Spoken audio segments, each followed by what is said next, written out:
Oi, gente, boa noite. Como combinado com a Patrícia, eu vou continuar disponibilizando as gravações com o link do YouTube, tá?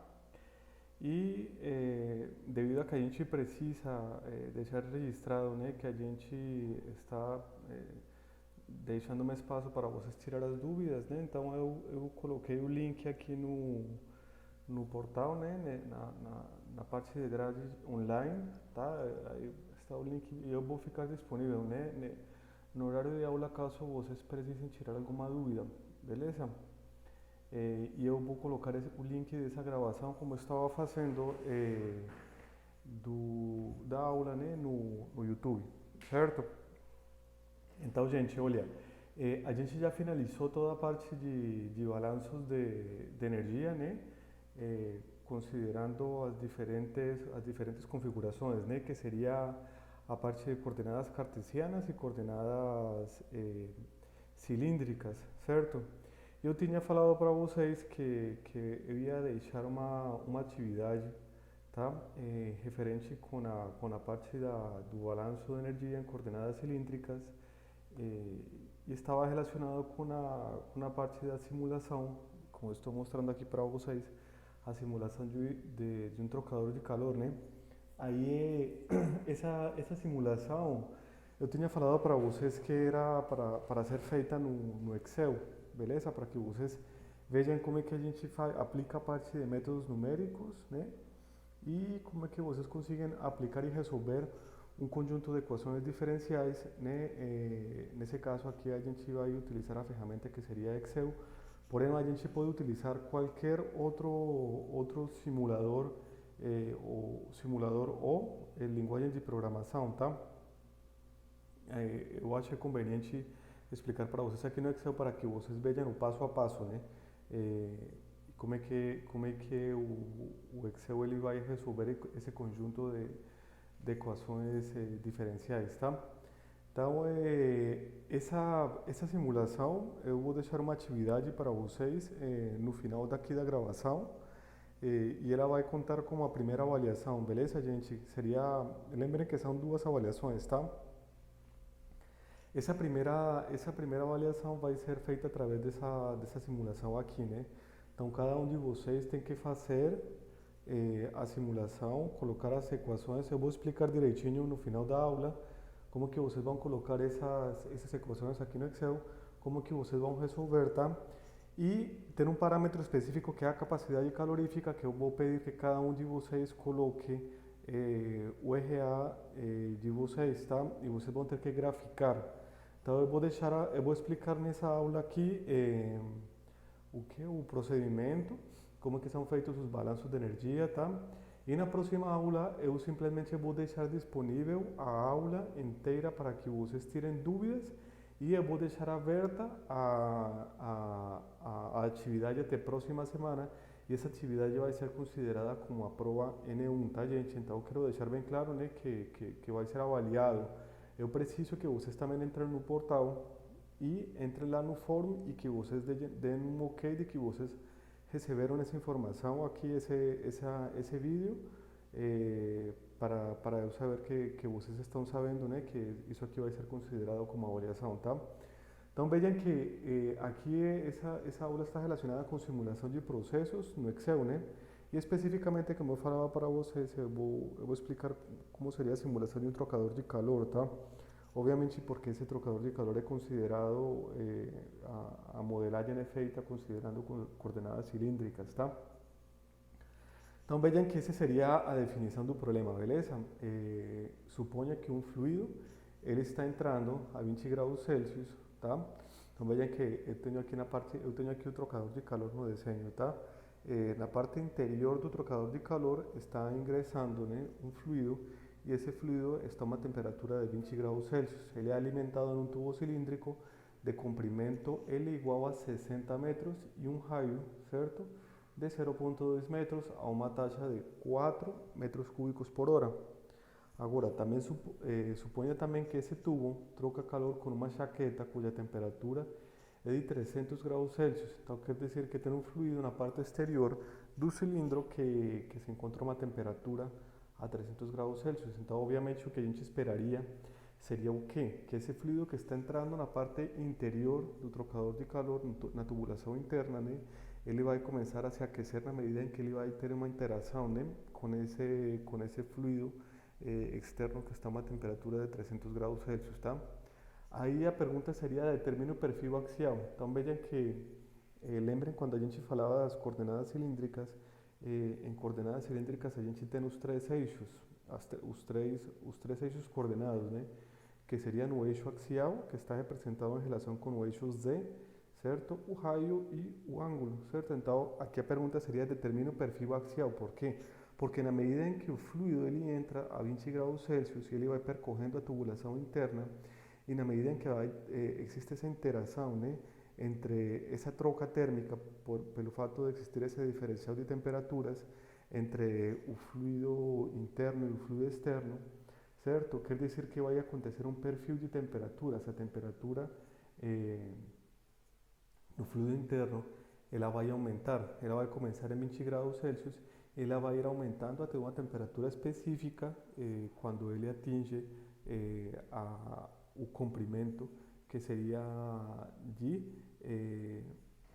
o comprimento que seria de 60 metros, certo? Então, determina o perfil axial de temperatura dentro do tubo, considere que o sistema está em estado estável, certo? E não há variação radial. Então vejam que aí seriam as considerações que a gente falava em sala de aula, né? Não existe uma variação radial ou angular de temperatura dentro do tubo, certo? Somente vai existir essa variação axial, né? Considere também que a difusão térmica não é importante em nenhuma direção, nem axial, nem radial, nem angular. Então, como os mecanismos de transferência tanto de matéria, né, como de energia, eles podem ser mecanismos de transferência global, né, ou micro, né, ou por difusão, né, quando a gente considera a ordem de grandeza, tá? Em fenômenos 3 vocês vão ver os mecanismos de transferência difusionais, né? Que seriam, em termos moleculares, vamos chamar assim, né? Esse análise que a gente está fazendo aqui no trocador de calor seria uma análise macro, né? Então a gente vai desconsiderar qualquer tipo de transferência de energia de forma molecular ou difusional, certo? Então vejam que essas seriam as restrições, né? Eu não vou considerar essa variação de temperatura nem angular nem radial. Eu não vou considerar, vou desconsiderar essa difusão térmica, né, em qualquer um dos eixos, beleza? Então vejam que as setas estão na tubulação interna, elas estão indo de esquerda para a direita. Eu tenho fluxo Q, que seria 4 metros cúbicos por hora, certo? A uma temperatura de entrada de 20 graus Celsius. E externamente eu tenho a jaqueta e essa jaqueta se encontra a uma temperatura de 300 graus Celsius. E o que eu estou querendo encontrar é as variações de temperatura quando eu vou me deslocar de um ponto X até um ponto X mais delta X. Quer dizer que o intervalo que eu vou considerar de variação espacial, né, em relação com o eixo axial seriam variações em relação com delta X. Quer dizer que o meu ponto de entrada do balanço seria X e meu ponto de saída no balanço seria X mais delta X, beleza? Então vamos a definir a modelagem desse trocador de calor, tá? Então, nosso problema não existe nem geração nem consumo de energia, porque vejam que uma das considerações que eu estou fazendo aqui no problema é que a tubulação se encontra em estado estável, quer dizer que as variações em relação com o tempo são iguais a zero, e é por causa disso que a gente pode considerar que não há geração nem consumo de energia, certo? Não existe geração porque não existe reação, certo? E não existe esse acúmulo de energia dentro do meu sistema, né? E o sistema está em estado estável. Então a equação da lei de conservação se torna que seriam as entradas menos as saídas iguais a zero, certo? Então agora a gente vai definir a energia que entra e sai nesse volume de controle, que seria meu volume de controle, seria todo o cilindro, seria esse diferencial de volume que eu estou considerando, né? Que seria, ele teria um comprimento axial que seria delta X, tá? Esse seria meu volume de controle, tá? a gente vai definir a energia que entra e a energia que sai desse volume de controle, e ele mostra que o fluido entra no volume de controle numa posição X, e a quantidade de energia que entra nesse volume de controle em X é dado por. Então vejam que a gente vai calcular o fluxo de energia que está entrando nesse líquido que está entrando nesse ponto X, que seria que eu tenho fluxo, que seria Q em metros cúbicos por hora, vezes a densidade desse fluido, certo? Seria a densidade em quilogramas por metro cúbico. Eu encontraria as quilogramas por hora que estão entrando em relação com a energia. E para isso eu também preciso determinar a capacidade calorífica do fluido que está entrando. E eu estou colocando as unidades aqui na equação, que seria em joule quilograma grau Celsius. Vejam que essa capacidade calorífica ela está por unidade de matéria, então eu preciso multiplicar pelo fluxo de matéria. E para isso eu utilizo o fluxo volumétrico e a densidade, tá? E igualmente eu devo multiplicar vezes a temperatura, como vocês podem observar aí na equação, as temperaturas se cancelam para poder determinar o que? O fluxo de energia que está entrando nesse ponto X, como estou indicando aqui na equação A, que seria o calor que entra no ponto X, seria Q vezes a densidade, vezes a capacidade calorífica, vezes a temperatura. Se vocês analisam as unidades que eu estou considerando de cada uma das variáveis que estou analisando da energia que está entrando no ponto X, quando eu faço a multiplicação dessas unidades, dessas variáveis, as unidades resultantes são joule por hora, que são as unidades de energia no sistema internacional, certo? Então agora a figura mostra que o fluido ele deixa o volume em um ponto que seria X mais ΔX. Então vamos lá para a figura. Vejam que o fluido ele está entrando na posição X porque eu estou tomando um elemento diferencial de volume. Lembrem que quando a gente faz os balanços de energia, e assim como os balanços de energia a gente também faz um balanço de matéria, a gente precisa definir o volume de controle, certo? E meu volume de controle nesse caso eu estou analisando as variações de temperatura que estão acontecendo na tubulação interna.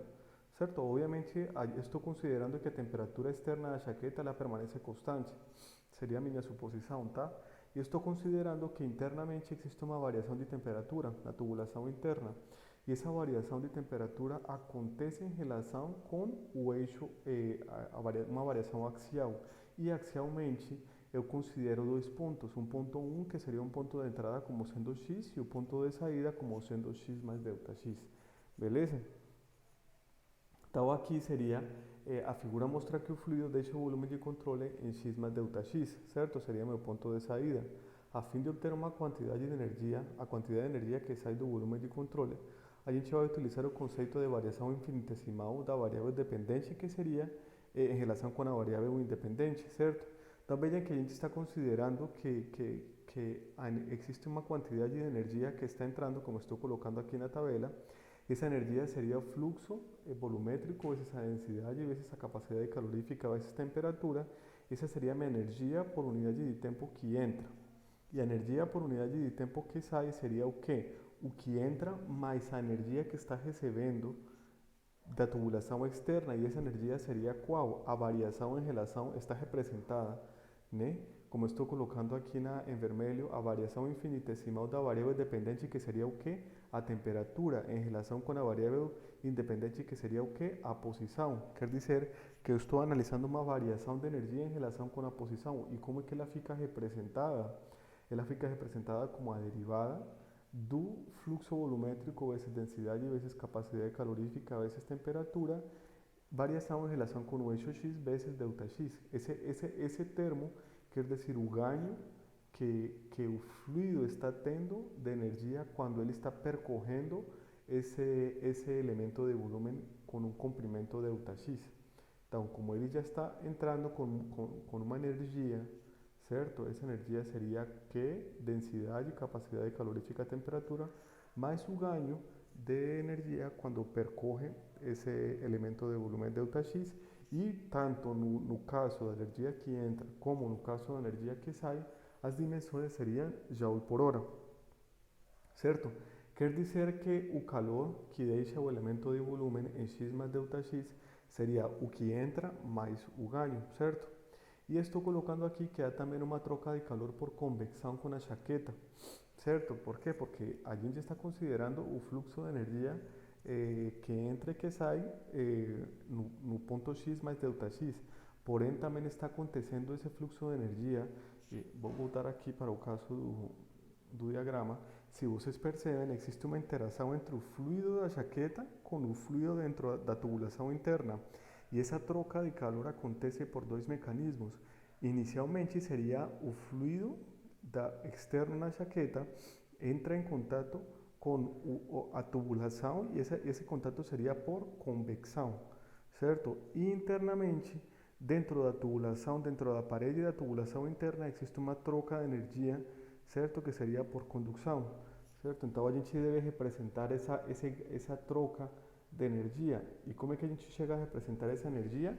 Esse fluxo de energia ela pode ser representado por a taxa de transferência de calor por convecção, que seria U, que representa o coeficiente global de transferência de energia, certo? E esse coeficiente global de transferência de energia está representando os dois mecanismos de transferência de energia, que seria o mecanismo de transferência por convecção e o mecanismo de transferência de energia por condução, que estão acontecendo nessa parede dessa tubulação, certo? Vezes a área de troca térmica. E essa área de troca térmica seria a parede da tubulação. É como quando a gente fez a parte da modelagem, né, do cilindro, né, que a gente estava considerando a área de troca térmica da parede, da casquinha, e não a área de troca térmica transversal, tá? Vezes o diferencial de temperatura, que seria TW menos T, onde TW seria a temperatura da jaqueta e T seria a temperatura dentro do volume de controle. Quer dizer que a temperatura que está variando por causa da troca térmica seria a temperatura T, temperatura dentro do volume de controle, certo? E eu defino os outros dois termos, né? U, que seria o coeficiente global de transferência de calor, Joule, hora, metro quadrado, grau Celsius. A área da casquinha seria, como eu já tinha explicado para vocês, né? Que seria 2πr, que seria o perímetro dessa casquinha, vezes a altura, que seria a área de troca de calor no volume de controle, porque estou trocando a través da parede da tubulação. E essa área não é a área transversal, é a área da casquinha, que seria 2πr, que seria o perímetro, vezes a altura do elemento, o elemento que estou considerando como sendo o volume de controle, certo? Quer dizer o que o fluxo de energia por convecção, esse fluxo que estou ganhando através da parede seria U, que seria o coeficiente global, 2πr delta x vezes TW menos T, beleza? E agora a gente vai considerar as expressões na equação A, que seria a equação que eu considerei aqui, o fluxo de calor que entra em X, mais a equação que sai no ponto X mais delta X, mais o ganho de energia através da convecção. Então vejam que eu simplesmente o que eu fiz foi juntar esses três elementos, né? Como vocês podem observar aqui na equação, que seria Q, densidade C sub PT, seria a energia que está entrando, menos o que está entre parênteses, seria a energia que está saindo, que é densidade C sub PT, mais o ganho, a variação de energia. E essa energia está sendo um ganho de energia que está acontecendo por convecção através da parede, mais o termo de convecção, que seria U 2πr delta x TW menos T, e como eu estou considerando a equação em estado estacionário, seria igual a zero, e eu não estou considerando o termo de reação, então esses dois termos seriam iguais a zero no balanço de energia. Agora, se eu abrir o parênteses, vocês percebem que eu posso anular o termo Q, densidade C sub PT, com o termo que está dentro do parênteses, porque ele fica negativo, certo? Eu multiplico esse menos dentro dos dois termos do parênteses e eles dois ficam negativos, e eu posso cancelar o primeiro e o segundo termo da equação que está igualada a zero, da primeira equação, tá? E o que ficaria? Ficaria negativo o diferencial do fluxo de calor, densidade, capacidade calorífica, temperatura em relação com X, certo? Mais o coeficiente global de transferência de calor, certo? 2πr delta x T menos TW. Agora, eu posso tirar como fator comum o termo delta x e passar a dividir do outro lado da igualdade, quer dizer que eu posso eliminar esse termo ΔX e fica, eu chego na equação que representa esse balanço de energia dentro da tubulação interna. Agora, se assumirmos que a densidade e a capacidade calorífica não variam com a temperatura e, consequentemente, com o comprimento, a anterior equação ela se torna, considerando o valor da temperatura do fluido da jaqueta, sendo igual a 300, ela ficaria como? Porque vejam que se eu considerar que tanto a densidade como a capacidade calorífica, elas não variam, certo? O que acontece? Esses dois termos, eles vão sair do diferencial, certo? Então, quer dizer, igualmente o fluxo, né? O valor de Q, né? Quer dizer que todos esses termos, Q, densidade e capacidade calorífica, eles vão sair da equação diferencial porque eles são constantes e eu chegaria na equação que representa a variação da temperatura dentro da tubulação interna em relação com o comprimento. Eu vou chegar em uma derivada em relação com a temperatura, variando em relação com o eixo X, certo?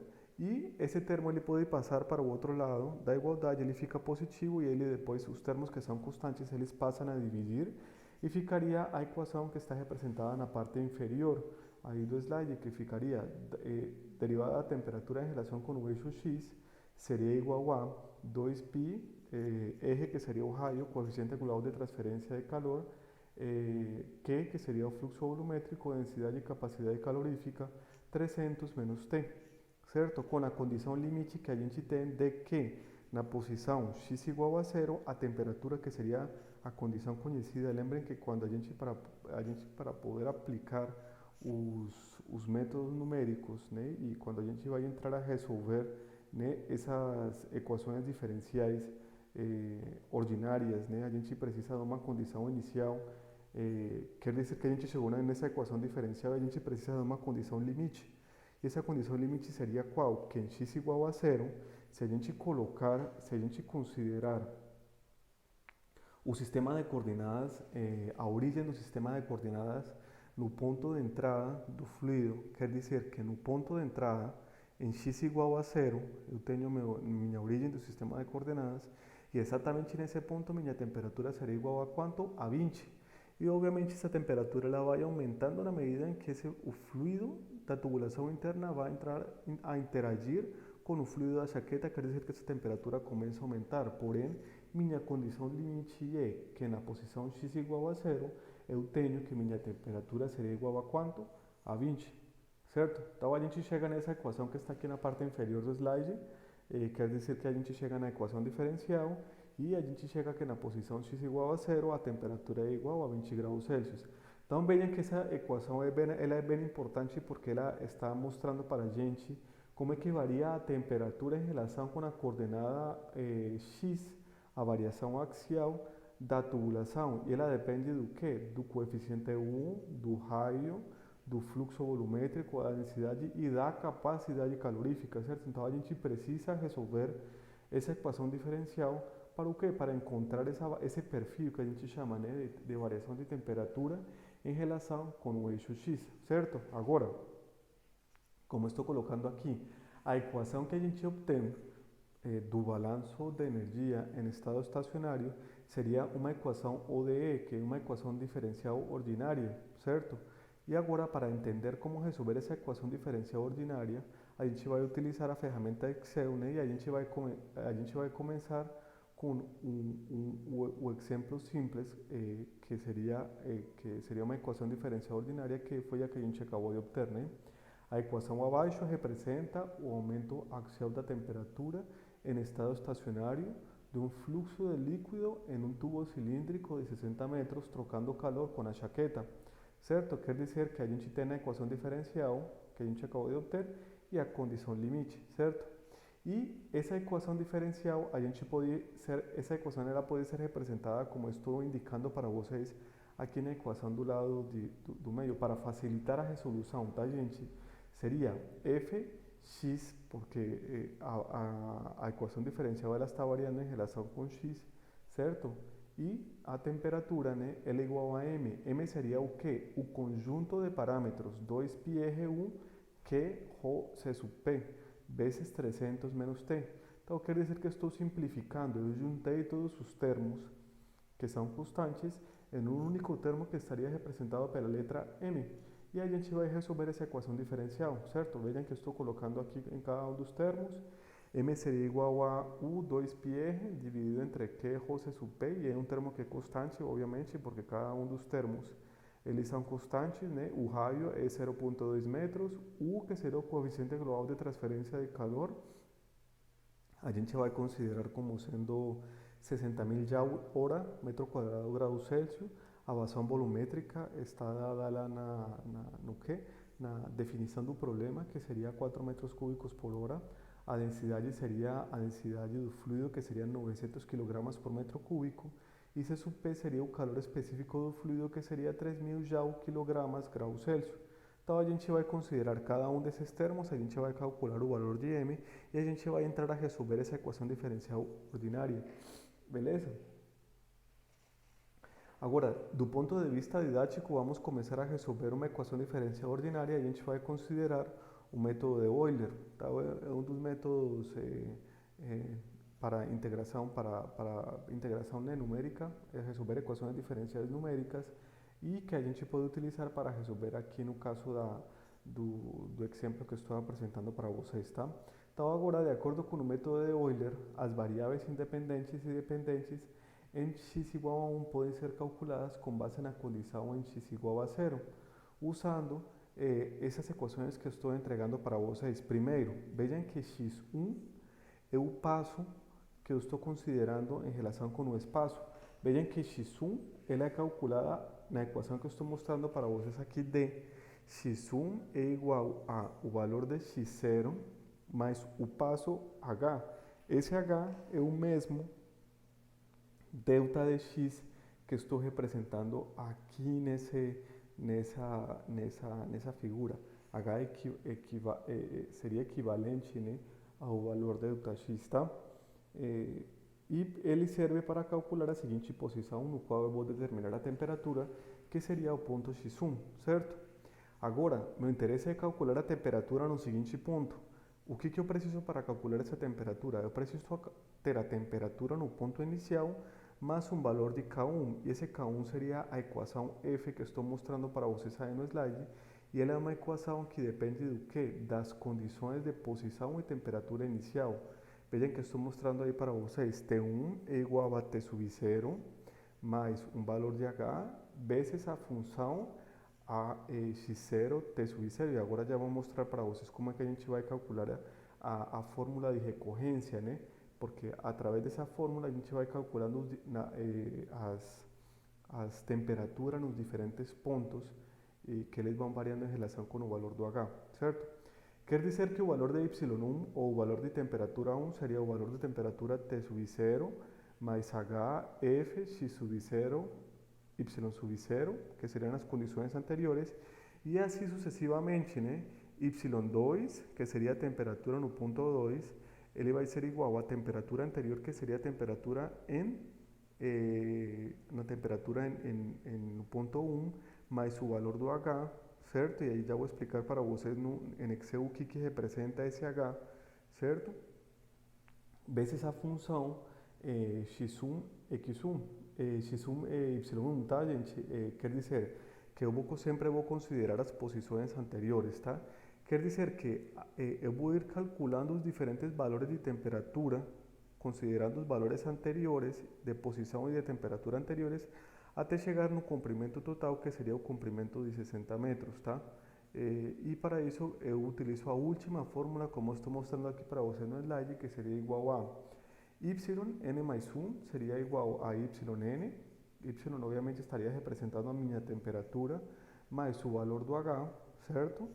Vezes a função em xn, yn, que seria a posição e a temperatura na condição anterior, e o valor do H estaria representado pelo valor da constante, certo? Então vejam aqui graficamente está representado na gráfica da parte da direita. Vejam que eu parto de um valor inicial, que seria de x0, y0. Para isso eu calculo minha inclinação, e a inclinação, como vocês sabem da geometria, essa inclinação é um ponto tangencial calculado em x sub 0, certo? E, em outras palavras, encontrar um ponto tangencial seria como encontrar a derivada. E vejam que a derivada a gente já tem porque a gente tem a equação diferencial que relaciona a temperatura com posição, certo? E a seguinte posição, que seria a temperatura em x sub 1, seria a posição em x sub 0 mais um incremento que eu estou considerando e eu estou representando aqui na figura, no ponto x sub 1, que seria um incremento que está representado pela multiplicação de h vezes f x sub 0, y sub 0. Certo? Em outras palavras, essa seria a fórmula de resolução de equações diferenciais de Euler, tá, gente? Obviamente ele faz parte da disciplina métodos numéricos, porém a gente, essa seria, ela parte de um ponto inicial e a partir desse ponto inicial ela vai calculando os diferentes valores da variável dependente que seria a temperatura. E para isso ela precisa o valor de posição e temperatura num ponto anterior. Então vamos ver como é que seria essa resolução dessa equação diferencial no Excel. E em relação com essa resolução, é a atividade que vocês vão fazer e eu vou deixar na próxima aula, eu vou ficar aqui à disposição de vocês, assim como estou fazendo hoje, né? Para que vocês tirem as dúvidas, né? E essa atividade, obviamente, ela vai ficar aberta até a próxima semana. Eu vou considerar como a avaliação N1, tá, gente? A única coisa que eu preciso que vocês considerem é que vejam uma coisa. Eu tenho, como eu estou mostrando aqui, a planilha de Excel para o cálculo de perfil de temperaturas, tá? Vocês precisam entregar o que para mim? Vocês precisam entregar o documento em Excel, certo? Onde vocês fizeram o cálculo de vocês com o procedimento que eu vou explicar agora, tá? E que vocês façam um documento de 1 ou 2 páginas descrevendo o problema, né? Como que vocês abordaram o problema, como que vocês resolveram a equação diferencial através da metodologia de Euler. Se não deu para entender aqui na gráfica que eu expliquei para vocês, vocês podem consultar algum livro de métodos numéricos e ampliar um pouco a informação em relação com esse método de Euler, tá? Porém, eu já estou explicando aqui, tá? Vejam que a definição da equação diferencial seria qual? Variação da temperatura em relação com x igual a m, certo? Que é o conjunto de parâmetros 300 menos t, considerando que em x igual a 0 a temperatura seria 20 graus Celsius, sabendo que m é igual a 2πRU que ρ C sub P, certo? Então vocês vão inserir esses valores no Excel, como estou indicando aqui, né? Que estou indicando aí, parameters of the model, tá? Estou colocando que a densidade é 900, a capacidade calorífica é 3.000 e o coeficiente global é 60.000, raio igual a 0.2 e Q igual a 4. Agora vejam uma coisa, como a avaliação de vocês é individual, vocês vão calcular o valor de M, certo? E o único valor que vocês vão considerar diferente seria o valor da capacidade calorífica. Na capacidade calorífica, vocês vão colocar os últimos 5 números do RA de vocês, tá, gente? Quer dizer, vamos supor que meu RA seria 2020 e outros 5 números, tá?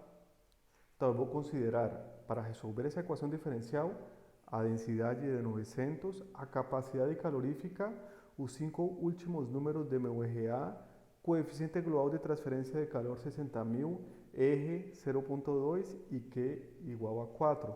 Com esses valores vocês vão calcular o valor de M como está sendo indicado aqui na planilha de Excel. Vejam que na linha 14C, certo? C de casa, tá, gente? Estou colocando para vocês como é que vocês fazem a multiplicação em cada uma das células do Excel. E essas células são as células que estão indicadas entre as casas, entre as células 10 e 12 da planilha. Vejam que é uma multiplicação e eu calculo o valor de M. Só que nesse caso o valor de M para cada um de vocês vai ser diferente. Por quê? Porque vocês vão considerar como sendo a capacidade calorífica os últimos 5 números do RA de vocês. E agora, vejam que para isso também eu preciso calcular o passo para poder aplicar o método de Euler, onde estou colocando aí na casa 15C estou colocando que o passo é igual a 1. Então vocês vão considerar o mesmo passo de posição, tá? Agora vejam, vocês vão construir uma tabela. Essa tabela vai ser o quê? Como estou indicando aqui nas células 17C e 17D. X vai ser o valor de posição e T vai ser o valor de temperatura. Quer dizer que na posição x igual a 0, a temperatura será igual a quanto? A 20. Beleza? E agora, vocês vão calcular a seguinte posição. Qual seria a posição? A anterior, como eu estou colocando aqui. Vejam que aqui que a posição na equação D seria a posição anterior mais o passo. Como minha posição anterior é igual a 0 e o passo é igual a 1, quer dizer que na casa C19, 0 mais 1 é igual a 1. Eu estou indicando as casas e como vocês devem fazer a multiplicação e como vocês devem configurar as células no Excel, tá, gente? E agora a gente vai calcular a temperatura nessa posição x igual a 1, certo? Como é que a gente calcula essa temperatura na posição x igual a 1? Vejam que estou mostrando para vocês aqui no meu exemplo aí no Excel quais casas vocês devem considerar. Vejam que estou falando para vocês que seria a célula D18 e em D18 estou considerando como se fosse a posição anterior, certo? Então vejam que a gente vai utilizar a fórmula de recorrência, que é a fórmula que eu estava falando para vocês aqui nesse slide, tá, gente? Então vejam que eu estou colocando aqui no cálculo da temperatura seria D18. D18 seria a temperatura na posição x igual a 0, que seria D18. Então, se a gente volta para aqui, vejam que para calcular a temperatura T1, eu preciso da temperatura anterior, certo? Mais, certo? C15, que está definido entre valores de moeda, né? Valor que seria C15 e C14, que são valores constantes. Vamos ver o que seria C15, o passo, certo? Então vejam que aqui eu para calcular o valor de T1 eu preciso a temperatura anterior mais o passo, que seria H. É por isso que eu estou considerando o valor de C15, o passo é igual a 1, vezes o valor da inclinação avaliada em x0 e t0. Então vamos lá. O que seria esse valor da inclinação? Seria o valor da derivada. E o valor da derivada, como é que a gente calcula? Através da multiplicação de m vezes 300 menos t sub 0. M, a gente já calculou que está considerado na célula C14, certo? Vezes 300 menos a temperatura na posição anterior. É assim como a gente calcula a temperatura na posição T em x igual a 1. Uma vez que a gente faz toda essa operação no Excel, a gente calcula a temperatura da posição 1. E a gente pode deslocar, né, o ponteiro do Excel para que ele comece a calcular as temperaturas em cada uma das posições. Obviamente ele vai começar a calcular temperaturas. Primeiro a gente precisa baixar o ponteiro em relação com a posição. Ele vai considerando a posição em 20, em C20, seria a anterior, que seria 1 mais 1, 2, e depois a gente calcula o valor da temperatura. O que vocês precisam fazer finalmente? Vocês vão ter que graficar. Vocês vão graficar o quê? Os valores de x em Excel como variável independente e os valores de temperatura como variável dependente no Excel. E vocês vão construir uma gráfica como a que eu estou mostrando aqui para vocês, né? E eu estou analisando o gráfico com as condições que eu considerei, né? Para analisar o perfil de temperatura obtido para esse sistema, foram supostos os seguintes valores numéricos: densidade 900, o calor específico do fluido 3000, certo? E o coeficiente regulador de transferência de calor de 60.000. E o perfil de temperatura ao longo do comprimento é representado nessa figura. Então, o que vocês vão fazer? Vocês vão entregar para mim a planilha de Excel, tá, gente? E vocês vão entregar para mim o gráfico gerado no Excel. Obviamente, o gráfico de cada um de vocês vai ser diferente. Por quê? Porque aqui em CSUP vocês vão considerar os quatro, desculpa, não são 5, são 4. Vejam que aqui 3.000 está considerando 4 dígitos, né? Seriam os 4 últimos números do RA de vocês. tá, gente? Então, cada um de vocês vai ter que entregar uma planilha diferente com cálculos diferentes, beleza? Então, isso seria em relação com a aplicação. Vejam que a gente está aplicando aqui o conceito de métodos numéricos, né? E a resolução de equações diferenciais ordinárias, e igualmente eu vou considerar essa resolução como sendo a avaliação de cada um de vocês, certo? Então eu vou ficar à disposição também. Essa atividade ela vai ficar aberta por 7 dias, tá? Tem 7 dias para resolver a prova N1, a prova 1 da nota N1, certo? Na próxima aula vou ficar também à disposição para que vocês tirem as dúvidas, caso fique alguma dúvida em relação com a resolução desse exemplo aqui no Excel, certo, gente? Então, muito obrigado e qualquer dúvida vocês podem entrar em contato também pelo fórum. Eu vou abrir o fórum e a atividade para a aula de hoje, certo, gente? Então, muito obrigado.